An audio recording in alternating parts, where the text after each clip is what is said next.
former Detective Chief Inspector in the Met Police. Peter, your reaction to what you've heard of poor PC Edwin Sutton? It's pathetic, frankly. It's absolutely typical of the craven behaviour of the leadership of the police service these days, that they train, direct, put in place policies, and then when their officers follow them, and something bad happens, you can't see the leaders for dust. They're heading in the opposite direction. They cut the officers loose and leave them to their fate.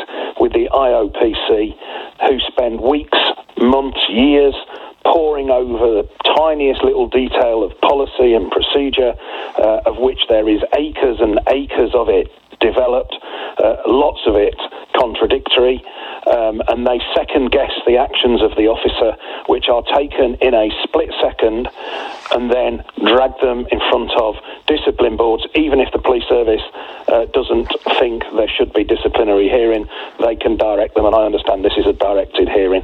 The only good thing about it is the IOPC's record with success at directed hearings is pretty abysmal.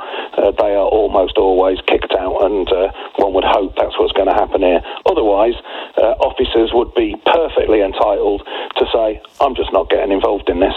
You commented earlier on that you don't hear about moped robberies and snatches and moped-enabled crime anymore. Why? Because these sorts of tactics, robustly getting into the face of criminals of whatever age out on the streets, works. And it has worked in this case, and we have seen moped-enabled crime plummet. And then the officers are cut loose by the bosses, and it is just a disgrace, to be frank. I've been out with the teams that in the Met Police that go and try and stop these moped thieves, and the skill of the police drivers to wind their way through traffic at high speed in order to chase these guys down is absolutely incredible. But is it also not right that police officers that a check is made about whether police officers have used force that is proportionate? You don't want, as much as you want to get in the face of these would-be criminals, you can't get in their face too much without reducing the policing by consent model that we have. Of course there should be an investigation if there's serious injury caused, or there could have been serious injury caused, or worse. But it's not an exact science. If you've been out with the officers, you'll know how quickly these things happen. Yeah, split second. And how little information there often is. And it's either we do it or we don't do it. And it's as quick as that. And you know, instant decisions almost are made. Now, they obviously have to be judged as best you can. The thing with, and you said earlier on that, you know, they may not even be criminals. If they fail to stop for a marked police vehicle, they are criminals, because that's a criminal offence. They have got a very easy way of preventing coming to any harm or causing harm to someone else. It's not unheard of for these mopeds to go zooming off from police not to follow them to then cause harm to pedestrians or cyclists or whatever, and then the police be investigated for not following them and trying to stop them. So the police are damned whichever way they do it. But the bottom line is, they have got the answer in their hands. If they're indicated to stop by the police, stop.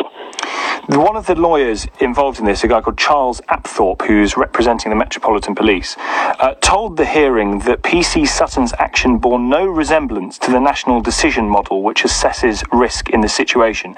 He said Mr. G, who's the 17-year-old who was injured, shouldn't be blamed for what happened here. No one could anticipate that a police car would be driven in this manner.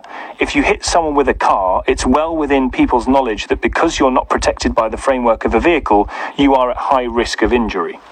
What do you make of that? Arrant nonsense. It's exactly your decision whether you stop or not. If you stop, you're not going to get pursued, and you're not going to be subject to tactical contact. Now, the bottom line is, it doesn't matter whether or not the little scumbag on the bike actually knew that the police were going to knock him off. The point is that he didn't stop.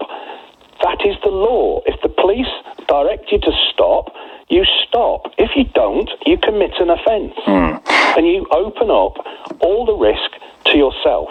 And we have just gone ridiculously far in blaming the police for bad things that happen that are outside their control. Peter, I'm always grateful for your time when you come on, and you won't be surprised to learn that a lot of people getting in touch as a result of the things you're saying. I wonder if